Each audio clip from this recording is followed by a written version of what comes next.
con pro nó mới mày đọc tin nhẹ mà tụi nó không cả rong hay nào សិទ្ធិទីបំផុតបងរកឃើញអូនហើយ5តែពួកគេធ្វើតាមគម្រោងរបស់ពួកយើង មកពួកយើងទៅសុស្ដីពួកយើងអាចសងសម្ភារនាងបន្តិចបានទេតើនាងគឺជា single mom មែនទេមើលតើនាងដូចជាលំបាកណាស់ហើយគឺលំបាកមែនតែខ្ញុំមិនគ្នាជាមួយមកប្រុសរបស់ខ្ញុំតែខ្ញុំនឹងថាខ្ញុំមានទម្ងន់ហើយលុយរបស់ខ្ញុំទាំងអស់ត្រូវបានម្ដាយចុងរបស់ខ្ញុំដណ្ដើមយកទៅអស់ខ្ញុំស្ទើរតែគ្មានលុយបង្កើតកូន សិទ្ធិប៉ុន្មានឆ្នាំនេះអូនលំបាកហើយ អញ្ចឹងតើនាងមាននឹកប្តីរបស់នាងណាទេនឹកគេ សិទ្ធិបងក៏នឹកអូនដែរ អាចឆ្កែយ៉ាងម៉េចហ្នឹងគ្មានអីនៅទេសំណាងឲ្យតែខ្ញុំមានគេកូនរបស់ខ្ញុំក៏ដូចជាផ្កាយសំណាងចឹងចាប់តាំងពីគេមានរយៈ3ឆ្នាំមកខ្ញុំខែណាក៏ឈ្នះឆ្នោតដែរត្រឹមតែមួយរយៈពេលសុំខ្ញុំឈ្នះឆ្នោតរហូតបានលុយរាប់លានឯនោះ ម៉ាមីអ្នកម៉ាក់ល្អអញ្ចឹងខ្ញុំកាត់នៅក្នុងពួកអ្នកម៉ាក់គឺនាំសំណាងឲ្យអ្នកម៉ាក់ទោះបីជាគ្មានលោកតាក៏ពួកយើងអាចរស់នៅបានដែរការងារប្រមូលសម្រាប់ឲ្យសាលាពួកយើងធ្វើឲ្យហើយអ្នកម៉ាក់ពួកយើងទៅ ទៅតាមពួកគេ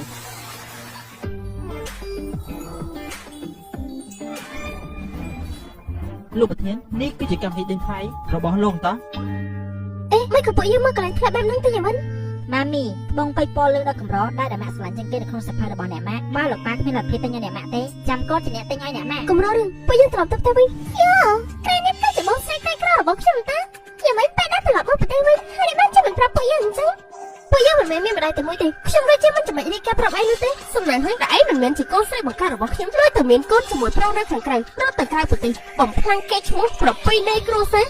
ខ្ញុំពេលហ្នឹងក៏ទៅរៀននៅក្រៅប្រទេសនិយាយថាបំផ្លាញគេឈ្មោះប្រពៃណីគ្រួសារបើប្រៀបធៀបជាមួយកូនរបស់អ្នកគឺវាខុសគ្នាឆ្ងាយណាស់ខ្ញុំលើថាកូនរបស់អ្នកបានភ្ជាប់ពាក្យជាមួយនឹងប្តីដែលមានប្រពន្ធហើយនរណាគេក៏មិនដឹងផងយ៉ាងហើយណាខ្ញុំក៏គ្រាន់បានជាងនេះដែរមានប្តីដែលស្រឡាញ់យើងហើយក៏ជាអ្នកមានtiềnថ្ងៃនេះប្រសិនបើពួកយើងអាចនឹងថ្លៃទិញយកទៅបោះពេជ្រពណ៌លឿងនោះបានខ្ញុំប្រកាសជាមានឱកាសសហការជាមួយនឹងក្រុមហ៊ុនរបស់លោកប្រធានចៃពេលហ្នឹងប្រកាសជាមានលុយឆៃមិនអស់នោះទេ បងចង់ដេញថ្លៃយកត្បូងពេជ្រប៉លលើមួយនេះมันប្រកាសថាដេញបានទេ ចាំសិជីនេះឆាប់នោះគាត់អត់ខាងស្អាតរបស់នេះតែចេះពីទីនេះណា ខានជួបគ្នាយូរហើយសិទ្ធិ មិនក៏ឡងនៅទីនេះអូលោកក៏ជាសត្វតែសក់នៅទីនេះ ថាអញ្ចឹងក៏ថាបានគឺដើម្បីការពារអូនហើយនឹងកូនជាពិសេស លោកនឹងហើយនឹងដែលជាអ្នកបង្កើតខ្ញុំ មិនក៏ឯងដឹង ភ្នែកចំមាស់របស់លោកគឺដូចទៅនឹងចំមាស់ភ្នែករបស់ខ្ញុំដែរអ្នកម៉ាក់របស់ខ្ញុំនឹងចិនគាត់បានល្អណាស់តែបែរជាមួយកខ្សែភ្នែកមិនល្អទៅវិញលោកគ្រាន់តែជាសន្តិសុខខ្ញុំមិនយកប្រុសឲ្យលោកនៅជាមួយអ្នកម៉ាក់របស់ខ្ញុំម្ដងទៀតទេអ្នកម៉ាក់របស់ខ្ញុំស័ក្តិសមទទួលបានមនុស្សប្រុសល្អជាងនឹង ប៉ាជាកូនល្អរបស់អ្នកម៉ាក់មែនថ្ងៃនេះចេញមកក្រៅធ្វើការងារសាលាស្វែងមករបស់កូនឡើងស្ងួតអស់ហើយ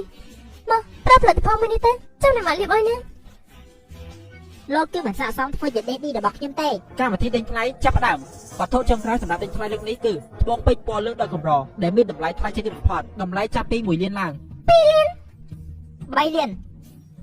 អញគ្រាន់តែជាកូនក្មេងហ៊ានមកដណ្ដើមជាមួយខ្ញុំផង4លាន 6លាន កូនជប់ដេញថ្លៃទៀតទៅពួកយើងក៏គ្មានលុយឆានំឡើងទេតែក៏មកលុយមកពីនេះ8លាន 10លាន អេកូនឯងនេះកូនស្រីអញត្រូវតែស្ងប់អារម្មណ៍ពួកយើងអាចនឹងចាញ់ដើម្បីរបស់ចាងសុជីណាប្រសិនបើឯងនៅតែដេញថ្លៃទៀតក្រុមហ៊ុនរបស់ពួកយើងប្រកាសជាខ្សែធនហើយ 10លានលក់ចេញ អាហាបងពិតជាគ្មានលទ្ធភាពទិញមែន ឯងកុំតន់អាសប្បាយចិត្តពេកតែឯងមានលេខ10លានអត់តែ100000ក៏គ្មានផងមកទៅ អូកាស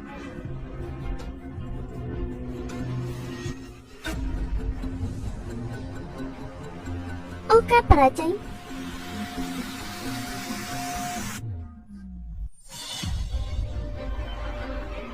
ចាំសិជីអ្នកប៉ាជីចិញ្ចឹមកូនបានល្អមែនបើជាធ្វើឲ្យខ្មាស់គេនៅកន្លែងបាននេះ ទៅជួយពួកគេប្រធានក្រុមហ៊ុន One Way អញ្ជើញមក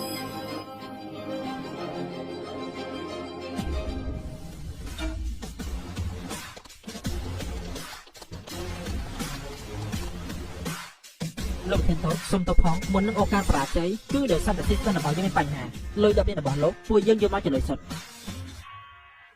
តែហេតុអីមកចំពោះគេមានលុយច្រើនលេ គាត់គឺជាមហាស្ត្រី Wall Street ជាងសៅបោដែលមានទ្រព្យសម្បត្តិលើសពី10លាន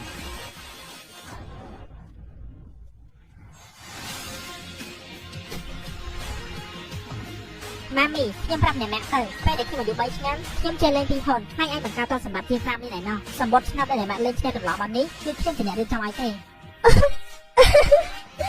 អ្នកមកប អញ្ចឹង លោកប្រធានចៅសាកសមជាគុណរបស់លោកប្រធានមែន តើអ្នកគេនិយាយថា single mommy មិនអាចចិញ្ចឹមកូនបានល្អតើឃើញហើយឬនៅ ពួកលោកឆាប់អស់ពួកគេចេញទៅ អីនេះខ្ញុំទៅ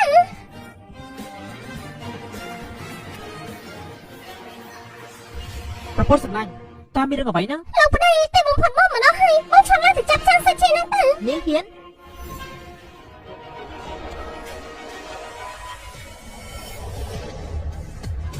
លោកប្រធានចៅសូមគោរពស្មានម្ដងទេបានជួបលោកនៅទីនេះលោកប្រធានចៅកិច្ចសហការដែលពួកយើងបានភាសាជាមួយលោកកាលពីលើកមុននេះ គ្មានទៀតទេលោកកុំសង្ឃឹមតែក្រុមហ៊ុនរបស់លោកអាចចូលជើងនៅទីក្រុងនេះបានទៀត ហើយនេះទៅ ដោយសារតែនេះបំផាត់ប្រពន្ធកូនរបស់ខ្ញុំ ចាងសាជីគឺជាប្រពន្ធរបស់លោក តើរឿងវាយ៉ាងម៉េចដេញលះតមកទៀតពួកយើងមានកិច្ចប្រជុំក្រុមវិទ្យាក្រុមហ៊ុន បានហើយខ្ញុំមានការសំខាន់ដែលត្រូវធ្វើកិច្ចប្រជុំនៅថ្ងៃនេះបញ្ចប់ប៉ុណ្ណឹងសួស្ដីអីវ៉ាន់របស់អ្នកនាងមកដល់ហើយ ចៅធំមិនក៏លោកមកទីនេះធ្វើជាសន្តិសុខ អីវ៉ាន់របស់អូន បានលោកទៅវិញទៅអេទៅលោកមិនអីទេ នៅខាងក្រៅខ្យល់ខ្លាំងពួកឲ្យបងជួយក៏បានដែរ អញ្ចឹងលោកចូលទៅខាងក្នុងសម្រាប់សិនទៅកូនប្រុសអីទៅយកទៅមួយកាទៅអ្នកមកទៅរកខ្ញុំ 50ម៉ឺនជាញ៉ៃឆ្ងាយពីអ្នកម៉ារបស់ខ្ញុំពួកយើងសុទ្ធតែជាមនុស្សប្រុសល្បីរបស់លោកខ្ញុំគ្រាន់តែមើលក៏ដឹងដែរខ្ញុំខំចិញ្ចឹមបីបាច់អ្នកម៉ារបស់ខ្ញុំបានល្អណាស់ឲ្យគាត់រស់នៅផ្ទះវិឡាបើកឡានទំនើបខ្ញុំមិនឲ្យគាត់ទៅនៅជាមួយលោកតែជាសន្តិសុខទៅតើឯងនិយាយស្អីផ្ទះមួយនេះឯងទៅឲ្យអ្នកម៉ារបស់ឯងត្រង់ហើយមានទេវតាទ្រព្យដូចជាខ្ញុំនៅទីនេះហើយមិនត្រូវការលោកប៉ាព្រិនរីដូចជាលោកចឹងទៀតទេអ្នកម៉ារបស់ខ្ញុំស័ក្តិសមលើគឺបានមកដល់ប្រុសល្អជាងនឹងហេហេរូបភាពគឺជាប្រុសសង្ហាតែរូបប៉ិតដូចជាជ្រូកគួរឲ្យខឹងណាស់ អ្នកម៉ាក់របស់ឯងគ្រាន់តែជាសុយមេម៉ាយមានកូនចិញ្ចឹមម្នាក់ទៀតនៅចង់រកស្អីទៀត មកអាក្រក់ឲ្យសម្ដែងអាក្រក់ទៀតលោកហ៊ានប្រមាថខ្ញុំផង អាយយោនាង ចេញទៅនេះមិនមែនជាមនុស្សដែលឯងគួរតែប៉ះទេលោកប៉ារបស់ខ្ញុំសំខាន់ដែរណា អរគុណលោក បើចង់អរគុណខ្ញុំគួរតែអញ្ជើញខ្ញុំញ៉ាំបាយមួយពេល ខ្ញុំបងចដូនមួយបងស្រីចដូនមួយនៅស្មានមកដល់ទេថាឯងបានជាទៅរកសន្តិសុខមកញ៉ាំបាយជាមួយឯងទៅវិញទីនេះគឺជាភោជនីយដ្ឋានលំដាប់ខ្ពស់ឯងទៅទីនេះញ៉ាំបាយជាមួយសន្តិសុខដូចជាខ្មាស់គេពេកហើយអូក៏ត្រូវដែរសេមីម៉ៃប្រកាសជាមិនឯងរកបងណាល្អមករៀបការជាមួយបានទេ នរណាគេនិយាយតែគាត់គឺជាសន្តិសុខគាត់គឺជាអ្នកមានលុយអ្នកម៉ារបស់ខ្ញុំរស់នៅយ៉ាងមានសុភមង្គលណាស់ ប៉ិនមែនកម្មវិធីជប់ជុំគ្រួសារលើកនេះឯងទាំងបីនាក់ក៏ចូលរួមផងដែរទៅហើយកណែនាំឲ្យបងប្អូនរបស់ពួកយើងបានស្គាល់ផង កុំបារម្ភពួកយើងប្រកាសជាតើ ចាំមើលតាពួកលោកនៅមាត់រឿងនរណាទៀតមិនមែនទេខ្ញុំតើឥឡូវនេះគិតយ៉ាងម៉េច ខ្ញុំឲ្យលោក1លានសម្ដែងធ្វើជាប្តីដែលមានរបស់អ្នកម៉ារបស់ខ្ញុំខ្ញុំមិនត្រូវការទេខ្ញុំក៏មិនខ្វះលុយដែរបានតាពេលដែលសម្ដែងគុំធ្វើឲ្យអ្នកម៉ារបស់ខ្ញុំខ្វះគេឲ្យសោះឯងក៏ត្រូវរៀបចំខ្លួនឲ្យបានល្អដែរសួស្ដីអូកាស ទៅបាន អរគុណឯងស្រាប់អោលោកប៉ាជួយឯង ស្មានមកដល់ទេថាលោកក៏ជាមនុស្សយកចិត្តទុកដាក់នឹងកូនក្មេងដែរទេល្អដែរខ្ញុំបានទិញផលិតផលថ្មីនេះជូនគេ ប៉ាប៉ាច់ស្រួលខ្លួនមែនលោកប៉ាស្ទីបន្តិចមើល លោកនៅចង់ស្ទើរមករបស់កូនក្មេងទៀតលោកពេលថ្ងៃធ្វើជាសន្តិសុខហាក់ខ្យល់ហាក់ភ្លៀងបងចាំខ្ញុំរៀបឲ្យលោក ប្រយ័ត្នអត្តសញ្ញាណរបស់លោកបន្តិចទៅគុំធ្វើឲ្យคล้ายទៅជាការប៉ັດ មកប៉ុន្មានហើយពួកគេនឹងបន្តមកទៀតខ្ញុំនិយាយថាចាងសាច់ជាតិនេះរអីខ្លួនគេមិនហ៊ានមកនោះទេសុំទោសផងធ្វើឲ្យនាងអស់សង្ឃឹមហើយវ៉ាគ្រូសាស្ត្រសាច់ជាតិមកទៅដូចជាមានសុភមង្គលណាស់សួស្ដីអ្នកទាំងអស់គ្នាគាត់គឺជាលោកប្តីរបស់ខ្ញុំចៅថងហើយនេះគឺជាកូនប្រុសរបស់ខ្ញុំចាងសៀប៉ាពិតជាសមគ្នាមែនតែអ្នកទាំងពីរស្គាល់គ្នាយ៉ាងម៉េចទៅ លោកប៉ារបស់ខ្ញុំគឺជាប្រធានក្រុមហ៊ុនតាមស្រឡាញ់អ្នកម៉ារបស់ខ្ញុំដោយប្រើប្រាស់លុយលោកប៉ាតាមស្រឡាញ់អ្នកម៉ារត់គេចតាមរហូតដល់ធ្វើអាមេរិក បាត់ចាប់ពូកែអូនមែនតែមានលុយច្រើនប៉ុណ្ណាទៅអញ្ចឹងក៏អូនដល់ពួកយើងមកមើលយ៉ាងណាប្តីរបស់ខ្ញុំគឺជាអ្នកគ្រប់គ្រងនៃក្រុមហ៊ុនប៉ាហ្វឹងពេលដែលគាត់អត់ធ្វើបណ្ណាការមកខ្ញុំក៏គាត់អត់ផ្ទះមួយក្នុងដែលនៅចំទីក្រុងឡានទំនើបមួយគ្រឿងហើយនឹងលុយសុទ្ធ18,000ហើយចុះលៀងវិញ ប៉ុន្មានឆ្នាំមកនេះខ្ញុំចម្ពាក់សាជីច្រើនពេកហើយខ្ញុំមិនទៅយកលុយមកប៉ះពាល់ជូននាងវិញទេដូច្នេះហើយថ្លៃបណ្ណាការដែលខ្ញុំជូននាងផ្ទះវិឡា6ខ្នងនៅលើភ្នំឡានផុត6គ្រឿងលុយ6លាននិងមាសសុទ្ធ60គីឡូសរុបទាំងអស់គឺ600លានដែលតំណាងឲ្យពួកយើងបាយគ្នា6ឆ្នាំ សរុបជា600លាន សម្ដែងបានល្អណាស់ អ្នកទាំងអស់គ្នាកុំចាញ់បងនេះអីនិយាយមកដូចជាខ្លួនឯងមានលុយច្រើនណាស់អញ្ចឹងតែតាមពិតប្តីរបស់នាងគឺជាសន្តិសុខតែប៉ុណ្ណោះហើយនេះគឺជារូបថតពិតជាសន្តិសុខមែនតើ តើកូនឃើញអត់គ្រាន់តែជាសន្តិសុខហើយនិយាយថាប្រធានក្រុមហ៊ុនផងហើយអត់ថ្លៃបណ្ណាការសុទ្ធតែ600លានទៀតខ្ញុំគិតថានៅក្នុងអបអររបស់លោកក៏មានតែ60រៀលតែប៉ុណ្ណោះ ចុះប្រសិនបើថ្លៃបណ្ណាការ600លាននេះគឺជាការពិត ប្រសិនបើជាការប៉ັດមែនខ្ញុំសុខចិត្តលុតជង្គង់ថ្វាយបង្គំលោក100ដង នេះជាអ្នកនិយាយទេណា ជាងសេដ្ឋីទទួលថ្លៃបណ្ដាការមិនក៏មានរបស់ច្រើនមែន នឹងមានមាសទៀតផ្ទះវិឡាលើភ្នំ6ខ្នងបានផុតចុយ6គ្រឿងលុយ16លាននិងមាស60គីឡូ អត់ទេតែប្រកាសជាការសម្ដែងហើយតែប្រកាសជាការសម្ដែងហើយមកសម្ដែងមកជួយនិយាយមើល លោកពូជីវមិនក៏លោកពូនេះទីនេះដែរក្រែងលោកពូគឺជាមនុស្សសំខាន់ទី2នៅក្រុមហ៊ុនប៉ៃហ្វឹងគ្រប់អីមិនក៏លោកមកទីនេះជួនថ្លៃបដាការគេទៅវិញ ឯនេះពិតជាមានតែអបស្រីមែនក្រៅតែពីអគ្គនាយកក្រុមហ៊ុនប៉ៃហ្វឹងតើនរណាគេអាចរៀបចំបែបនេះបាន ដូច្នេះលោកគឺជាប្រធានរបស់ក្រុមហ៊ុនប៉ៃហ្វឹងគ្រប់អញ្ចឹងប្តីរបស់ខ្ញុំក៏ធ្វើការប្តីរបស់នាងទេ ថ្វាយបង្គំ100ដងចាំខ្ញុំជាអ្នករាប់ឲ្យនាង ស្ទើរតែជាបងប្អូននាងមិនចាំបាច់ថ្វាយបង្គំខ្ញុំ100ដងទេក៏ប៉ុន្តែការងារប្តីរបស់នាងមិនមានទៀតទេស្រីចង្រៃសិទ្ធិប៉ុន្មានឆ្នាំនេះបងមិនបាននៅក្បែរអូនគឺជាកំហុសរបស់បងក៏ប៉ុន្តែបងចង់ប្រើប្រាស់ពេលវេលាសោះរបស់បងមកប៉ះប៉ៅជូនអូនវិញ សាប់តើកូនគិតយ៉ាងម៉េចដែរ លោកប៉ា លោកប្រធានពួកយើងមិនអាចតេតូនអ្នកស្រីបានទេក្នុងឱកាសដ៏សំខាន់ដែលពួកយើងទទួលស្វាគមន៍ប្រធានផ្នែកការស្រាវជ្រាវនិងអភិវឌ្ឍមកប្រទេសចិនវិញអ្នកស្រីបានជាអវត្តមានទៅវិញជិះប្រសិនបើគាត់ខឹងតើពួកយើងគិតយ៉ាងម៉េចទៅ មិនអីទេទុកឲ្យខ្ញុំជាអ្នកដោះស្រាយ សូមស្វាគមន៍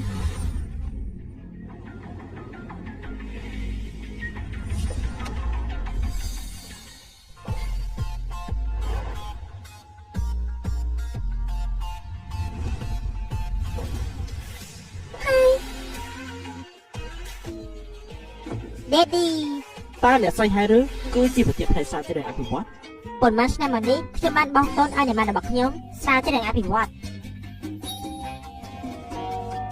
ស្មានមិនដល់ទេថាប្រពន្ធរបស់ខ្ញុំមានរឿងសប្បាយច្រើនអញ្ចឹង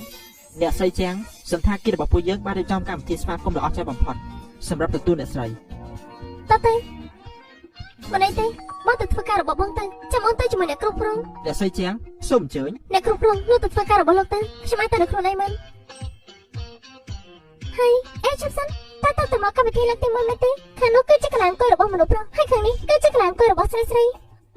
ខ្ញុំមិនមែនអេ ម៉ាមីនំទាំងអស់នេះខ្ញុំមិនដែលឃើញទេពិតជាស្អាតមែន វ៉ាតែនេះគឺស្ទើរជានំប្រពៃណីបុរាណចិនយ៉ាងមិនត្រឹមតែស្អាតទេហើយថែមទាំងឆ្ងាញ់ទៀត ខ្ញុំចង់ញ៉ាំ វ៉ានំនេះពិតជាស្អាតមែន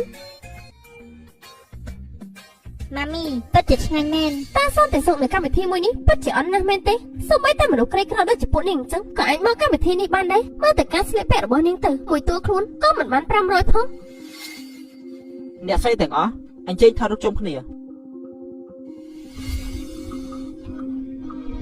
នេះដែលស្លៀកពាក់ខាងដែលមិនមែនជារបស់ព្រិនសូមឈរទៅគៀនមកខាង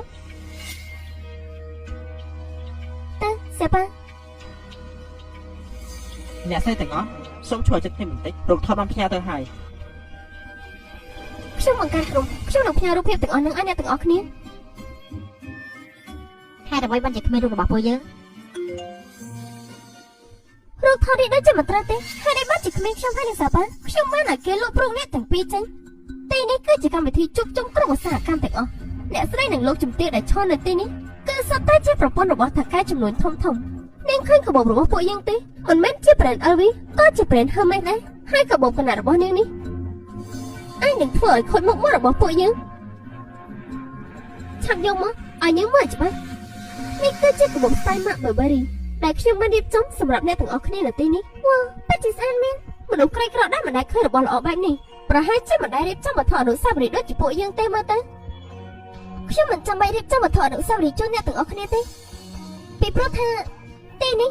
ទើបជារបស់ដែលសំខាន់ជាងគេខ្ញុំបានរៀបចំផលិតផលមួយនេះជូនដល់អ្នកទាំងអស់គ្នាប្រើប្រាស់ទោះបីជាផលិតផលមួយនេះល្អយ៉ាងណាក៏គ្មានអីទាក់ទងនឹងនេះដែរនេះគឺជាផលិតផលដែលបង្កើតដោយប្រធានផ្នែកស្រាវជ្រាវនិងអភិវឌ្ឍដែលថ្ងៃនេះក៏នឹងមកកម្មវិធីនេះដោយផ្ទាល់នាងគ្រាន់តែជាមនុស្សស្រីម្នាក់និយាយរឿងទាំងអស់នេះឡើងយ៉ាងម៉េចចង់ដណ្ដើមយកមុខមាត់លោកប្រធានផ្នែកស្រាវជ្រាវនិងអភិវឌ្ឍមែនទេអូតើប៉ាតានាងគឺចង់យកជាប្រធានផ្នែកស្រាវជ្រាវនិងអភិវឌ្ឍទេអ្នកដែលនៅទីនេះទាំងអស់តើនរណាគេដែលមិនចង់សហការជាមួយគាត់នាងសូម្បីតែរឿងប៉ុណ្ណឹងក៏នាងមិនដឹងដែរនិយាយមកតើនាងគឺជាប្រពន្ធរបស់អ្នកណាគេខ្ញុំមិនដឹងបានឃើញនាងមកជាមួយនឹងអ្នកគ្រប់គ្រងសន្តាគារនៅទីនេះអ្នកគ្រប់គ្រងសន្តាគារតើនាងគឺជាប្រពន្ធរបស់អ្នកគ្រប់គ្រងសន្តាគារអញ្ចឹងនាងសូម្បីតែសឹកឈរនៅទីនេះនិយាយជាមួយខ្ញុំក៏នាងគ្មានផងមនុស្សភ្នែកអន់ខ្ ខ្ញុំអស់យោបល់នេះកុំក្អេងកាងខ្លាំងពេកប្រធានផ្នែកស្រាវជ្រាវនិងអភិវឌ្ឍក៏មិនសូវចូលចិត្តមនុស្សក្រអឺតក្រទមនិងល្ងងដូចជានាងនោះទេហើយម្យ៉ាងទៀតខ្ញុំក៏មិនមែនជាប្រពន្ធរបស់អ្នកគ្រប់គ្រងសន្តាគារមួយនេះដែរខ្ញុំប្រាប់នាងទៅចុះប្តីរបស់ខ្ញុំគឺជាអ្នកជំនួយមានបំផុតទី2បន្ទាប់ពីលោកប្រធានចៅខ្ញុំគ្រាន់តែមើលបញ្ជីឈ្មោះប្រពន្ធរបស់អ្នកជំនួយទាំងអស់នៅលើទូរស័ព្ទរបស់ខ្ញុំប្រកាសជាដឹងថាតើនាងមានឈ្មោះអ្វីទៅខ្ញុំចង់ដឹងថាតើនាងត្រូវបានគេអញ្ជើញដែរឬទេចាំស៊ឺឈីចាំស៊ឺឈីគ្មានឈ្មោះនេះទេនាងប្រកាសជាមកកម្មវិធីនេះដោយគ្មានការអញ្ជើញទេតែឥឡូវនេះឆាប់ចាក់ចេញពីទីនេះទៅ នរណាគេហ៊ានប៉ះពាល់ប្រពន្ធរបស់ខ្ញុំ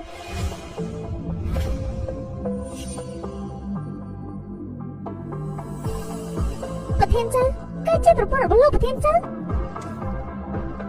លោកប្រធានចៅលោកមកហើយលោកតកែវ៉ាសូមមើលប្រពន្ធរបស់លោកឲ្យបានល្អផង អាយ៉ាគឺជាប្រពន្ធរបស់លោកប្រធានចៅអញ្ចឹងបានចេញនៅបញ្ជីឈ្មោះមុននឹងមានឈ្មោះរបស់អ្នកស្រីខ្ញុំសុំតែស្លាប់មែនអ្នកស្រីចៅសុំចេញក៏ចិត្តខ្ញុំមក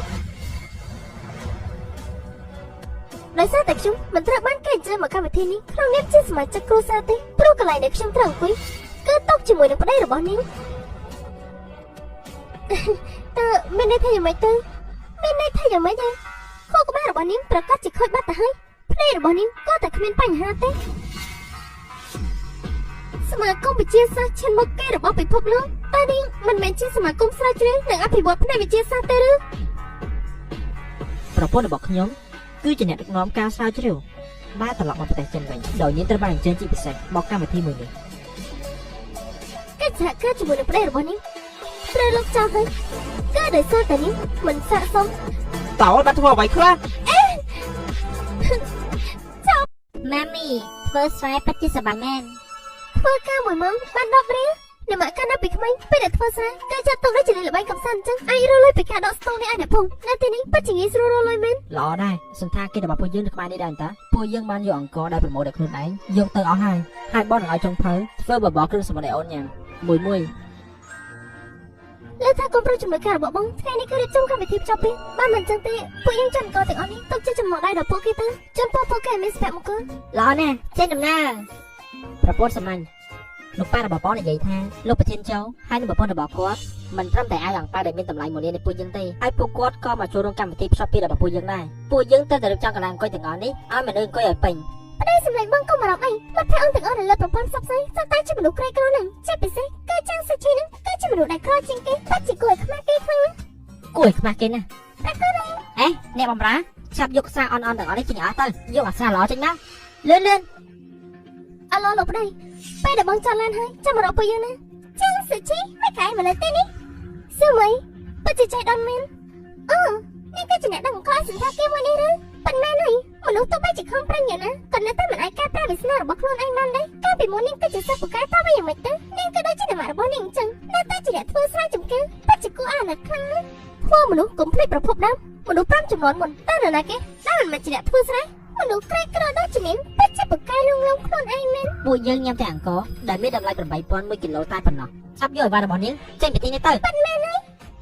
ខ្ញុំគិតថាលោកតាយានឡុងភីងធ្វើឲ្យខួរក្បាលពួកឯងទាំងពីរខូចអស់ហើយ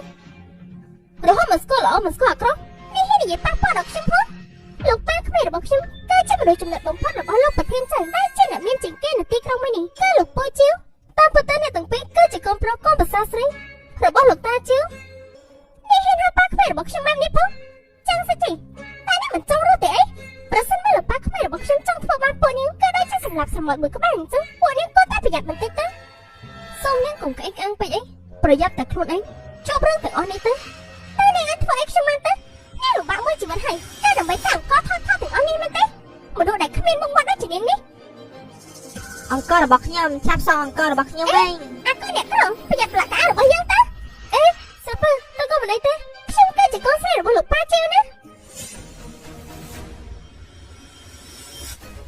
នាងហ៊ានរឿងកូនប្រុសរបស់ខ្ញុំផងតើនាងជឿឬក៏មិនជឿខ្ញុំអាចនឹងធ្វើឲ្យនាងមិនអាចខ្លាចទៅជាកូនប្រសាគេបាននាងកុំចង់មកបោកខ្ញុំនាងចាំតែមើលទៅ សិទ្ធិសម្លេងបំពេញថ្មីដែលអូនចង់បានបងបានឲ្យគេរៀបចំដូចយ៉ាងហើយសិទ្ធិយ៉ាងមិនហើយ ថ្ងៃនេះអូនខំមានចិត្តល្អយកអង្គទៅឲ្យគេក៏ប៉ុន្តែបើជាតែគេបានអង្គពេញខ្លួនទៅវិញ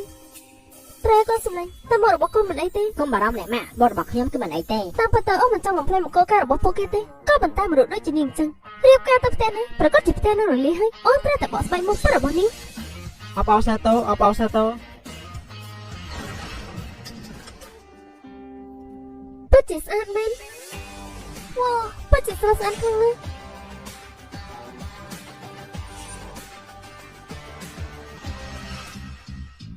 ចឹងសិជីតើនាងមកទីនេះធ្វើតើគេនឹងគឺជាប្តីក្រីក្ររបស់នាងនឹងមែនខ្ញុំរៀបការជាមួយប្តីរបស់ខ្ញុំតើអ្នកខ្លាំងប៉ះអ្នកខ្លាំងមនុស្សក្រីក្រដូចជាពួកនាងរៀបការជាមួយគ្នាគឺកាន់តែរហាំមនុស្សប្រុសនាងរៀបការជាមួយគ្រាន់តែជាមនុស្សក្រីក្រដូចគ្នាតែប៉ុណ្ណោះ ឃើញហើយនៅថ្ងៃនេះគឺជាថ្ងៃមង្គលការរបស់ពួកយើងទាំងពីរអ្នកទាំងពីរកុំចោលរំខានកម្មវិធីរបស់ខ្ញុំលោកប៉ារបស់ខ្ញុំ10នាទីទៀតគាត់នឹងអញ្ជើញមកពួកលោកចាប់ចេញទៅ មិនចាំបាច់10នាទីទេ អីយោ 1នាទីទៀតលោកទៅតែមកដល់ បានលោកប្រធានខ្ញុំទៅលើនេះលឿនឡើងតាមចន្ទាជើង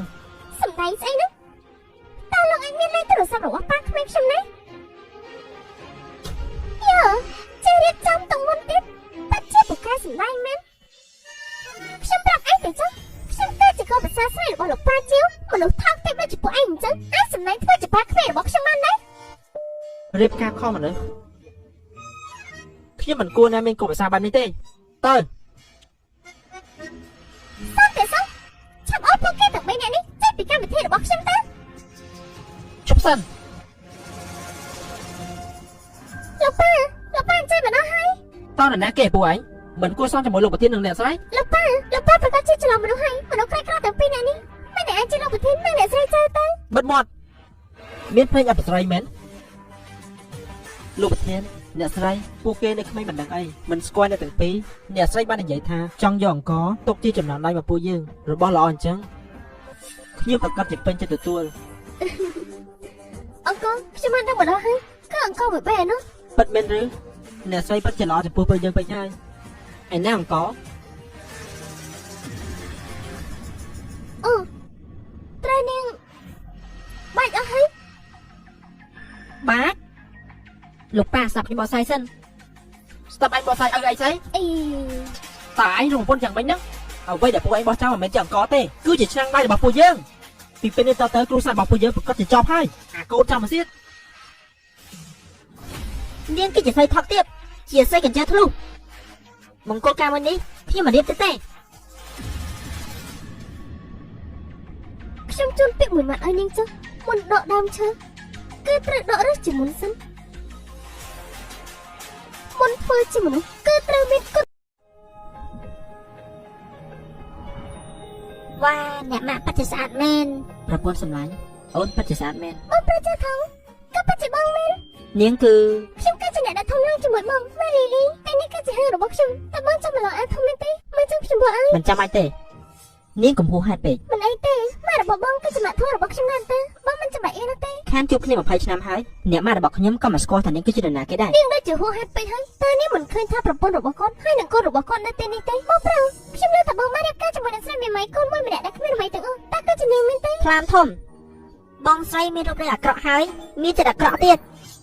បានហើយបងគាត់ថាពួកយើងមកកៅអៅប៉ុណ្ណេះក៏គ្រាន់ដែរពួកយើងទៅប្រូចឹងទៅ តែយើងនាងគ្រាន់តែជាស្រីមេម៉ៃកូនមួយតែមានសិទ្ធិអីទទួលបានបងប្រុសចាស់ធំមនុស្សល្អដែរណាអាឡូម៉ាក់ថងខ្ញុំគឺជានាងនេះខ្ញុំចង់ប្រាប់អ្នកមីងថាមកស្រីរបស់បងប្រុសចាស់ធំគឺជាមនុស្សក្រីក្រហើយក៏មានកូនម្នាក់ទៀតចាស់ធំអ្នកម៉ាក់មានកូនប្រុសតែម្នាក់តែឯងបានចិត្តទៅរៀបការជាមួយមនុស្សស្រីបែបហ្នឹងគឺមិនស័ក្តិសមនឹងគ្នាទេអ្នកម៉ាក់គិតថាលីលីទៅស័ក្តិសមជាមួយនឹងឯងទោះបីជាពួកឯងមិនជួបគ្នា20ឆ្នាំក៏ពិតមែនក៏ប៉ុន្តែអ្នកម៉ាក់ស្គាល់ពីប្រវត្តិគ្រួសាររបស់នាង អ្នកម៉ាក់ប្រវត្តិគ្រួសារមិនសំខាន់ទេឲ្យតែអ្នកម៉ាក់ហើយនឹងសុជាស្គាល់គ្នាតែបន្តិចអ្នកម៉ាក់ប្រកាសទៅចូលចិត្តនាង អញ្ចឹងថ្ងៃស្អីនេះឯងត្រូវតែឲ្យលីលីហើយនឹងចៅសុជីមកផ្ទះរបស់ពួកយើងអ្នកម៉ាក់ត្រូវតែជ្រើសរើសដោយផ្ទាល់ថាតើអ្នកណាគេដែលស័ក្តិសមជាងគេ ម៉ាក់ រឿងហ្នឹងគឺធ្វើបែបហ្នឹងអ្នកម៉ាក់ទៅធ្វើម្ហូបហើយ ម៉ាក់ ម៉ែដល់មកលោកប្តីពួកយើងបានមកដល់ហើយចៅសុជីនាងពិតជាហ៊ានមកមែនខ្ញុំប្រាប់នាងទៅចុះក៏ប្រសើរស្រីនៃគ្រួសារអ្នកមានមួយនេះប្រកាសជាខ្ញុំ អ្នកម៉ាក់មើលតែគាត់គួរឲ្យស្រឡាញ់ណាស់